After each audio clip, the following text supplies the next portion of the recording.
I'm from a part Sikh background myself. My father is from a Sikh background. My mom's from a Hindu background, but they're both secular. But I grew up in high school having two of my best friends were Punjabi Pakistanis.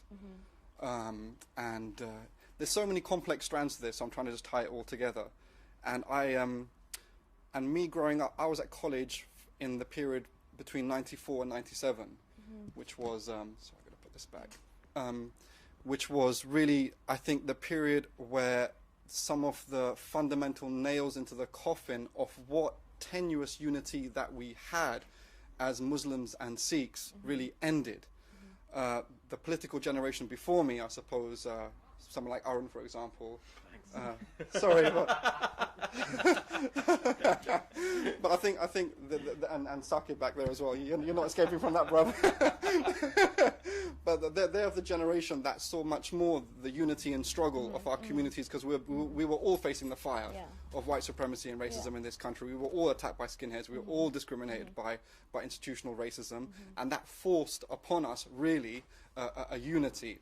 Now, you are absolutely right. And sorry, just to go back to that period of 94 to 97, that was the same period where you had the clashes at, what was it, Hounslow College, West Thames College, between this, what I would say, pseudo-Muslims based around Hizb ut-Tahrir, for example, which then splintered into Muhajirun, etc. And on the other hand, the emerging kind of proto-Khalistani, I mean, they don't even deserve these titles, actually, because it was basically really kind of petty gangster, pathetic fights over nonsense. Loads of drugs were involved. Loads of promiscuous nonsense was involved. I remember because my best friends were involved in it. And de facto, I was aligned with the Muslim side, ironically, because my best friends were from that side. And we all flirted with Hizb ut-Tahrir. I nearly joined Hizb ut-Tahrir in that period, actually. But what I saw clearly was just a mess of a fight. It was pure sectarianism. But I have no doubt whatsoever in my mind that the British intelligence services were involved in creating that division at that time.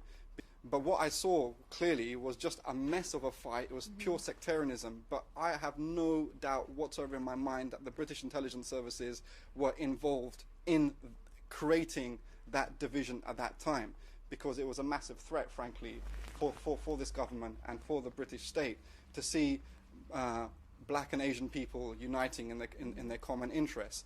We have the politics of back home, which has impacted negatively as well on this historical unity that we had perhaps through the 60s, 70s and 80s.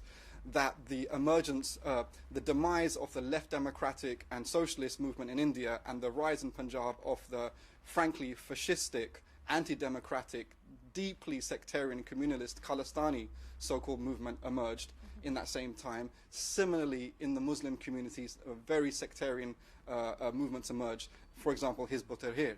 And so the political developments in the homeland, which also is connected to the struggle against neo-colonialism, actually, or the weakening of the struggle of against neo-colonialism, had a direct impact on our sensibilities and understanding in that. I mean, so these are some of the things, but I'd like to finish off by saying, while it's true that sectarianism within the Sikh community is growing and basically de facto has some hegemonic leadership in the Sikh community, we also have to recognize, I'm not support the Labour Party, I've never have been, but all black and Asian people are still concentrated as Labour Party supporters.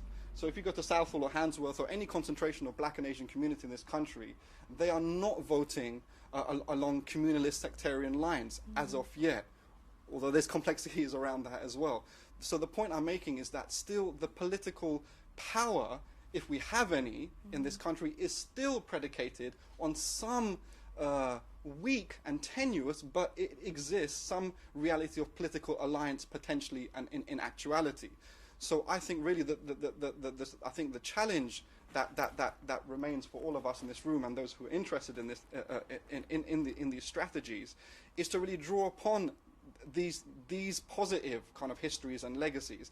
And also, I mean, from being from the Sikh community, I'm quite harsh and confrontational about those Sikhs who are house slaves, essentially, who have a colonial mentality, that they must understand that their reality and life and existence and whatever semblance of freedom and democratic right they have is based upon the national struggle of South Asians against British colonialism, one. Two, that then those revolutionaries came to the West from the Ghadar movement, for example, which was a majority Sikh membership movement, which is a revolutionary nationalist movement of Punjabis, that they came to Canada, the United States, and to West Europe. And also it's predicated on the resistance of our people. Now, you know, the media makes all this hype and criminalization of Muslim terrorism, quote unquote, but frankly, you know, they haven't got anything on us. One of ours, quote unquote ours, came to London, shot dead the guy responsible for the Amritsar massacre. I have yet to see any Muslim terrorism achieve that strategic target that we did by Shahid Udham Singh.